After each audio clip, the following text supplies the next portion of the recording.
رب العزت جل جلالہ سورۃ البقرہ آیت نمبر 41 میں ارشاد فرماتا ہے وَآمِنُوا بِمَا أَنزَلْتُ مُصَدِّقًا لِمَا مَعَكُمْ، اور ایمان لاؤ اس کتاب پر جو میں نے اتاری ہے، وہ تمہارے پاس موجود کتاب کی تصدیق کرنے والی ہے۔ وَلَا تَكُونُوا أَوَّلَ كَافِرٍ بِهِ، اور سب سے پہلے اس کا انکار کرنے والے نہ بنو۔ وَلَا تَشْتَرُوا بِآيَاتِي ثَمَنًا قَلِيلًا، اور میری آیتوں کے بدلے تھوڑی قیمت وصول نہ کرو۔ وَإِيَّايَ فَاتَّقُونِ، اور مجھ ہی سے ڈرو۔ اس آیت کے اندر اگر دیکھا جائے تو 4 باتیں بیان کی گئی ہیں۔ پہلی بات فرمایا وَآمِنُوا بِمَا أَنزَلْتُ مُصَدِّقًا لِمَا مَعَكُمْ۔ اے بنی اسرائیل کے علماء، اس کا گزشتہ آیت سے تعلق ہے، یہ میں پہلے بھی بیان کر چکا ہوں کہ آیت نمبر 40 سے لے کر 110 نمبر آیت تک، بلکہ 150 نمبر آیت تک، سورہ بقرہ کی 150 نمبر آیت تک بنی اسرائیل کا کثرت کے ساتھ ذکر ہے۔ بنی اسرائیل یہ کون ہے؟ بنی اسرائیل یہ حضرت یعقوب علیہ السلام کی اولاد میں سے ہیں، جن کی طرف کثرت کے ساتھ اللہ کے نبی تشریف لے کر آئے۔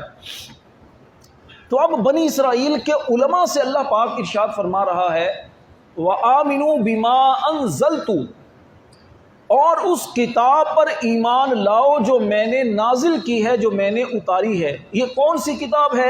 یہ کتاب ہے قرآن پاک۔ بنی اسرائیل کے نبیوں پر جو کتابیں نازل ہوئیں، تورات حضرت موسیٰ علیہ السلام پر، زبور حضرت داؤد علیہ السلام پر، انجیل حضرت سیدنا عیسیٰ علیہ السلام پر۔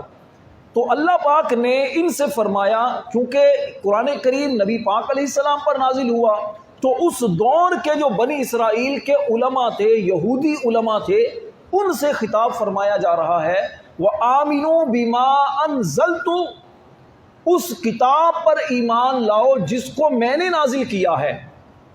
اچھا، اس کتاب کی شان کیا ہے؟ اس کتاب کی خوبی کیا ہے؟ اس کتاب کی عظمت اور اس کا مقام کیا ہے؟ مُصَدِّقًا لِمَا مَعَكُمْ، جو تمہارے پاس تورات اور انجیل جو کتابیں موجود ہیں تمہارے نبیوں کی، یہ قرآن ان کتابوں کی تصدیق فرمانے والا ہے۔ تو پہلی بات ارشاد فرمائی گئی کہ اس کتاب پر ایمان لاؤ کہ جو کتاب تمہارے پاس موجود کتابوں کی تصدیق فرمانے والا ہے۔ دوسری بات وَلَا تَكُونُوا أَوَّلَ كَافِرٍ بِهِ، فرمایا کہ تم کتاب میں سے قرآن پاک اور میرے حبیب صلی اللہ علیہ وسلم کا انکار کر کے سب سے پہلے منکر نہ بنو، کافر نہ بنو۔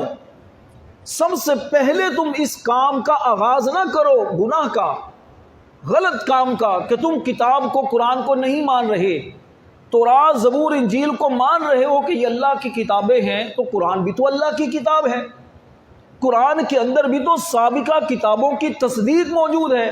سابقہ جو آسمانی کتابیں تھیں، تورات زبور انجیل وغیرہ، یا دیگر آسمانی صحائف جو تھے، چھوٹی کتابیں جو تھیں، ان کتابوں کے اندر تو بیان کیا گیا تھا، جو باتیں بیان کی گئی قرآن نے ان کی تصدیق کی ہے۔ تو جس طرح ان پر ایمان لائے تھے، اسی طرح اس پر بھی ایمان لاؤ، اور سب سے پہلے اس کا انکار کر کے کافر نہ بنو، سب سے پہلے کافر نہ بنو۔ تیسری بات وَلَا تَشْتَرُوا بِآيَاتِي ثَمَنًا قَلِيلًا، اور میری آیتوں کے بدلے تھوڑی قیمت وصول نہ کرو۔ کون سی آیتیں؟ جو تورات زبور انجیل وغیرہ میں جو اللہ تبارک و تعالیٰ نے جو آیات نازل کی ہیں، جو احکامات دیے ہیں، اس میں تبدیلی کر کے تھوڑی دنیا لے کر، تھوڑی دنیا، تھوڑا پیسہ، تھوڑا مال، مالداروں کی خوشامد، ان کی رضا لے کر تم میری آیتوں کو نہ بیچو، آیتوں میں تبدیلی نہ کرو۔ اس کا مطلب کیا ہے یہ میں پھر بیان کرتا ہوں۔ اور چوتھی بات فرمائی وَإِيَّايَ فَاتَّقُونِ، اور مجھ ہی سے ڈرو۔ ڈر صرف میرا رکھو، دنیا والوں کا ڈر نہ رکھو۔ یاد رکھیے نیکی اور بدی کے ہر کام میں شریعت کی طرف سے ایک اصول ہمیں دیا گیا ہے۔ وہ اصول کیا ہے؟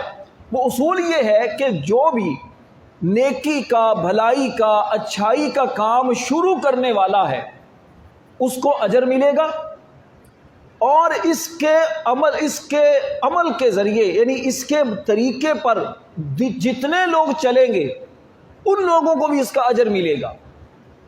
اس کو یوں سمجھیے، جیسے مثال کے طور پر مسجد کے اندر پنکھے لگانا، مسجد میں رنگ و روگن کرنا، مسجد میں محراب بنانا، مسجد کے اندر مینار بنانا، یہ ساری چیزیں نہ نبی پاک علیہ السلام کے دور میں تھیں، نہ صحابہ کے دور میں تھی۔ ٹھیک ہے، یہ چیزیں نہیں تھی۔ کس نے نیا کام یہ جاری کیا؟ حضرت عمر بن عبدالعزیز رضی اللہ تعالیٰ عنہ نے سب سے پہلے محراب بنایا مسجد نبوی کا۔ اب دنیا کی کوئی بھی مسجد آپ دیکھ لیں آپ کو محراب ملے گا، یہ ایک نیا کام ہے۔ لیکن اب مسجد کے اندر محراب کا ہونا یہ مسجد کی علامت ہو گئی۔ پھر مسجد کے اوپر جو مینار نظر آتے ہیں یہ بھی بعد میں لوگوں نے ایک نشانی کے طور پر مینار بنائے تاکہ دور سے دیکھنے والوں کو پتہ چلتا تھا یہ مسجد ہے۔ تو یہ جو ایک طریقہ ہے، اسی طرح قرآن پاک جب آپ پڑھتے ہیں تو قرآن پاک کو جو 30 حصوں میں تقسیم کیا گیا جسے ہم پارے کہتے ہیں، قرآن کے 30 پارے۔ اب پہلے نبی پاک علیہ السلام کے دور میں اس طرح 30 پارے نہیں تھے، یعنی قرآن تو یہی تھا لیکن اس کو 30 حصوں میں اس انداز سے تقسیم نہیں کیا گیا۔ پھر اسی طرح رکوع جو ہمیں قرآن میں نظر آتے ہیں، یہ نبی پاک علیہ السلام کے دور میں اس طرح رکوع کا سلسلہ نہیں تھا۔ سرکار دو عالم علیہ السلام کے دور میں اسی طرح قرآن پر نہ زبر زیر پیش، شد مد جزم کچھ بھی نہیں تھا، نقطے وغیرہ بھی نہیں تھے، یہ بعد میں لگائے گئے۔ کیوں لگائے گئے؟ کیونکہ ہم جیسے غیر عربی ہیں تو ہمارے پڑھنے کے لیے آسانی ہو۔ اس طرح بہت ساری چیزیں ایسی ہیں، آپ اس طرح دیکھیے صحیح بخاری، مسلم، ترمذی، ابن ماجہ، نسائی شریف، حدیث کی جو کتابیں ہیں کتابی صورت میں اس انداز سے۔ پھر مدارس کا موجودہ نظام جو ہے یہ طریقہ کار، پھر مسجدوں کی کمیٹیاں، اس طرح پھر امام مؤذن صاحبان کو مشاہرہ دینا، سیلری وغیرہ دینا، یہ پہلے کہاں ہوتا تھا؟ پہلے اس انداز سے نہیں تھا سلسلہ۔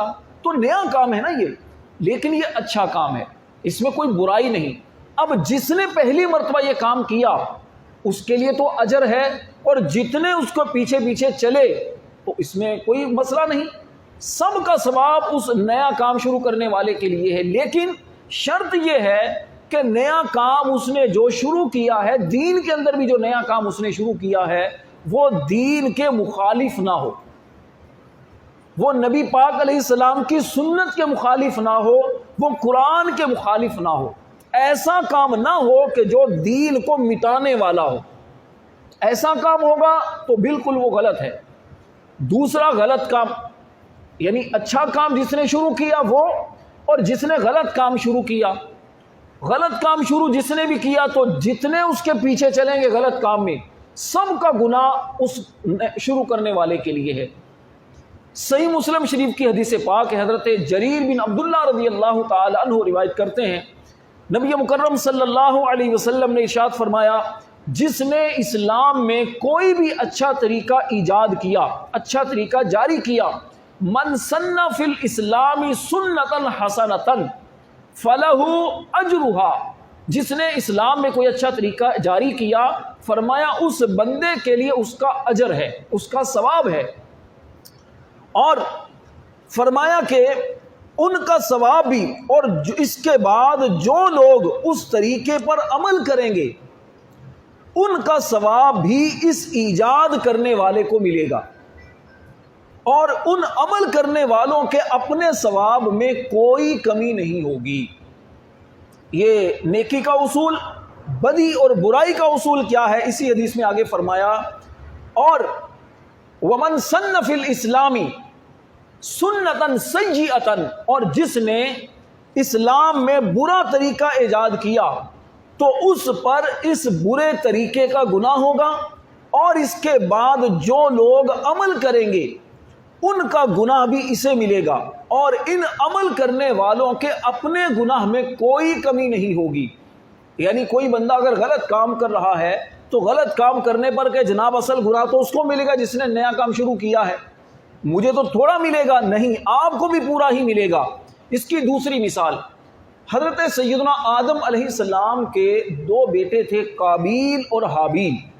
قابیل نے اپنے بھائی حابیل کو قتل کیا عورت کی وجہ سے کہ اس سے شادی میں کروں گا۔ حابیل کو قابیل نے قتل کر دیا، تو حدیث میں آیا کہ اب جتنے آگے اس طرح قتل ہوں گے، ناحق قتل ہوں گے، سب سے پہلے قتل کرنے کا طریقہ جاری آدم علیہ السلام کے بیٹے قابیل نے کیا۔ فرمایا کہ اب جتنے قتل کرنے والے ہوں گے سب کا وبال اس پر آئے گا۔ ٹھیک ہے، تو یہ ایک اصول ہے شریعت کا۔ تو اللہ پاک نے بنی اسرائیل کے علماء سے فرمایا وَلَا تَكُونُوا أَوَّلَ كَافِرٍ بِهِ، فرمایا سب سے پہلے اس کا، یعنی قرآن پاک کا اور میرے نبی صلی اللہ علیہ وسلم کا انکار کر کے سب سے پہلے کا انکار کرنے والے نہ بنو۔ انکار تم کرو گے، اب انکار بندہ کسی بھی چیز کا کرتا ہے عموماً تو یا تو اس وجہ سے کرتا ہے کہ جی میں اس کو فالو نہیں کروں گا یا مجھے اچھا نہیں لگتا، کوئی نہ کوئی ریزن ہوتا ہے نا انکار کرنے کا کہ جی اس کا انکار اس وجہ سے کر رہا ہوں۔ اب بنی اسرائیل کے پاس ریزن کیا تھا؟ بنی اسرائیل کے یہودی جو علماء تھے ان کے اندر یہ تھا، قرآن میں کئی مقام پر اس بات کو بیان کیا گیا، انہوں نے نبی پاک علیہ السلام کو ماننے سے اس لیے انکار کیا کہ ان کے دل میں حسد پیدا ہوا۔ حسد کس بات کا؟ حسد اس بات کا کہ یہ آخری نبی بنی اسرائیل میں کیوں نہیں آئے، بنی اسماعیل میں کیوں چلے گئے، یہ نعمت بنی اسماعیل کے حصے میں کیوں آئی، بنی اسرائیل کے حصے میں کیوں نہ آئی۔ حسد اسی چیز کا نام ہوتا ہے کہ جب اللہ پاک کسی کو کوئی نعمت عطا کرے اور آپ دل میں یہ تمنا کریں یہ نعمت اس سے چلی جائے مجھے نعمت مل جائے، حسد اسی چیز کا نام ہوتا ہے نا۔ حاسد کے لیے حدیث میں وعید بیان کی گئی کہ حسد کرنا، حسد کرنے والے کی نیکیاں ایسے چلی جاتی ہیں، مضمون یہ ہے جس طرح آگ لکڑی کو کھا جاتی ہے اس طرح اس کی نیکیاں ختم ہوتی ہیں۔ تو حسد کی وجہ سے نبی پاک علیہ السلام کا انکار کیا۔ اور پھر اگلی آیت میں جو آیت کے اگلے حصے میں بیان کیا، اسی چیز کی ہمیں مزید وضاحت ملتی ہے۔ فرمایا وَلَا تَشْتَرُوا بِآيَاتِي ثَمَنًا قَلِيلًا، اور میری آیتوں کے بدلے تھوڑی قیمت وصول نہ کرو۔ دنیا کی ذلیل دولت لے کر، دنیا کا اقتدار لے کر، دنیا کی کچھ آسائشیں لے کر میری آیتوں کو بیچو نہ، میری آیتوں کو تبدیل نہ کرو۔ اب اللہ کی آیات کون سی ہیں؟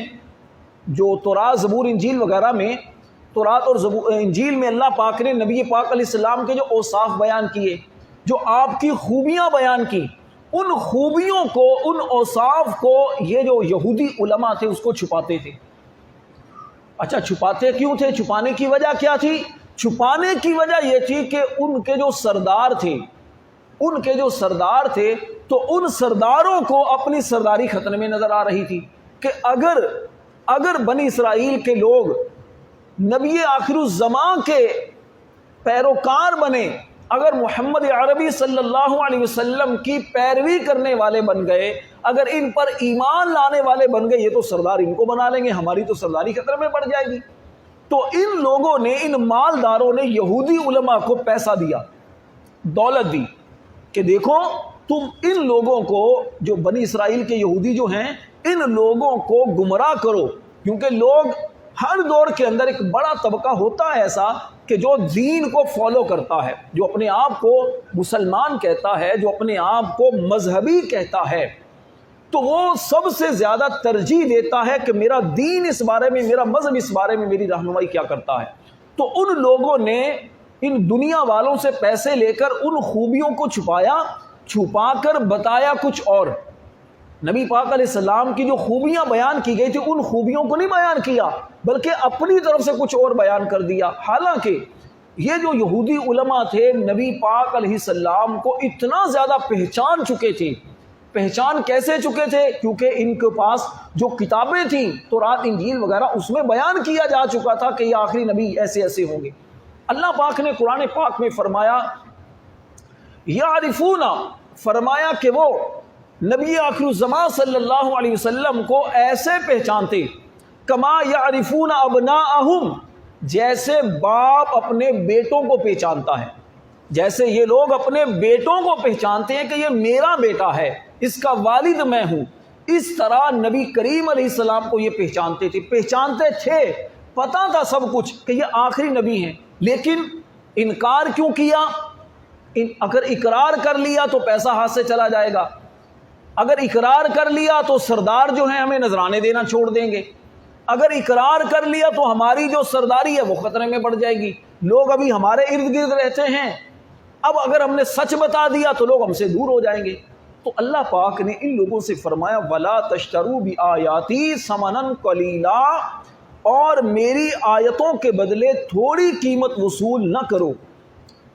اس آیت سے معلوم ہوا کہ یہودی علماء اپنے باطل نظریات، باطل مفادات، نفسانی خواہشات اور جاہلانہ توہمات کی وجہ سے اپنی کتابوں میں ان آیات کو چھپاتے تھے جن میں نبی کریم علیہ السلام کی عظمت و شان اور آپ کے اوصاف کو بیان کیا گیا، اور اگر کبھی بتاتے بھی تو اس بتانے کے ساتھ ساتھ اپنی طرف سے کچھ غلط باتیں بھی ملا دیا کرتے، غلط باتیں بھی ساتھ میں ملا دیتے تھے تاکہ سمجھنے والا، سننے والا کنفیوز ہو جائے کہ اصل ہے کیا، آخر ان کے بندہ ہے کیسا، وہ آخری نبی ہوگا کیسے، تاکہ یہ بات پتہ نہ چلے۔ تو ان آیات کو سامنے رکھتے ہوئے آج کل کے لوگ جو ہیں، چاہے وہ پروفیسر ٹائپ ہوں، چاہے وہ دینی دنیاوی اعتبار سے کسی بھی بڑے مرتبے اور منصب پر فائز افراد ہوں، چاہے علماء کہلانے والے افراد ہوں، ان کے لیے درس عبرت ہے، درس نصیحت ہے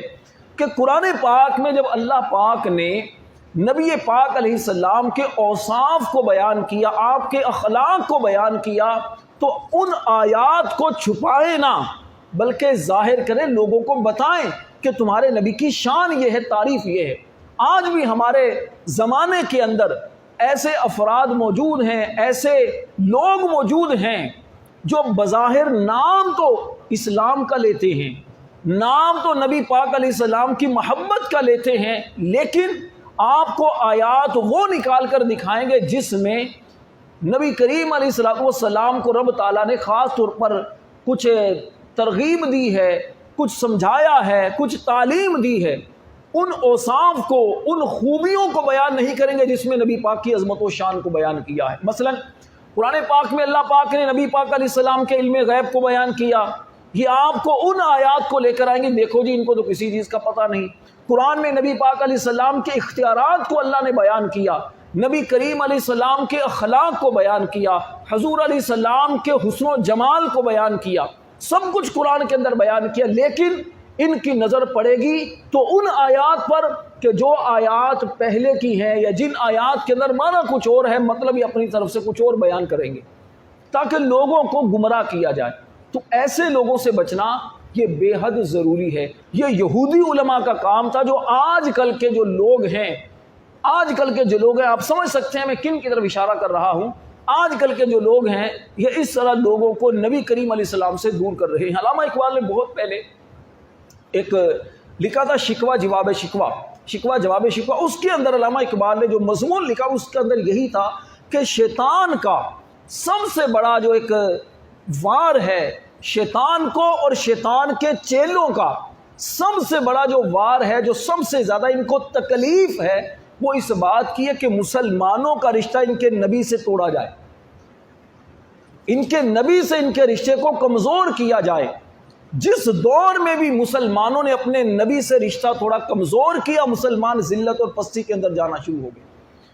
جب مسلمان اپنے نبی پاک علیہ السلام کی تعلیمات پر عمل پیرا رہے، مسلمانوں نے اپنے نبی کی محبت، آپ کی عظمت، آپ کی شان کو اپنی اولاد، ماں باپ، اپنی جان سے زیادہ سمجھا، اللہ نے ان کو عروج اور بلندی عطا کی۔ یہ تاریخ اس بات کی گواہ ہے، 1400 سال سے لے کر آج تک آپ دیکھ سکتے ہیں تاریخ میں جب بھی مسلمانوں کو عروج ملا ہے، ان کو نبی کریم علیہ السلام کے طریقے کے مطابق چلنے پر ملا ہے۔ جس نے اپنی خواہشات کو سامنے رکھا، اپنے اجتہاد کو، اپنے قیاس کو، اپنے خیالات کو سامنے رکھا، جناب میں کہیں بڑا ہوں، میری عقل کہیں زیادہ ہے، ہر دور کے اندر وہ ذلیل و خوار ہوا ہے۔ اللہ کریم نے آخر میں فرمایا وَإِيَّايَ فَاتَّقُونَ، اور مجھ ہی سے ڈرو۔ ڈرنا رب سے ہے، ڈرنا رب سے ہے، بندوں سے ڈر کی وجہ سے آیات کو تبدیل کرنا، بندوں کے ڈر کی وجہ سے غلط کاموں میں چلے جانا، یہ اہل حق کا شیوا نہیں ہے، یہ یہودیوں کا شیوا ہے، یہ عیسائیوں کا شیوا ہے، باطل نظریات رکھنے والوں کا شیوا ہے۔ مسلمان جو ہے، مسلمان ڈرتا ہے تو صرف رب سے، مسلمان اگر ایمان رکھتا ہے تو رب پر، اور اللہ پر ایمان بھی ایسا رکھتا ہے جس کے بارے میں رب نے ان کی شان کو بیان کیا، ان الذین قالوا ربنا اللہ ثم استقاموا، فرمایا بے شک وہ لوگ جنہوں نے کہا اللہ ہی ہمارا رب ہے، پھر اس بات پر پکے ہو گئے، ڈٹ گئے، چاہے کسی طرح کے بھی ان پر ظلم کیے گئے، جیسے بھی مسائل کا انہیں سامنا کرنا پڑا، کبھی بھی اسلام سے پھرے نہیں، اسلام پر پکے ہو گئے، ڈٹ گئے۔ اللہ مجھے اور آپ کو دین اسلام پر ثابت قدمی نصیب فرمائے، آمین بجاہ النبی الامین صلی اللہ تعالی علیہ وسلم۔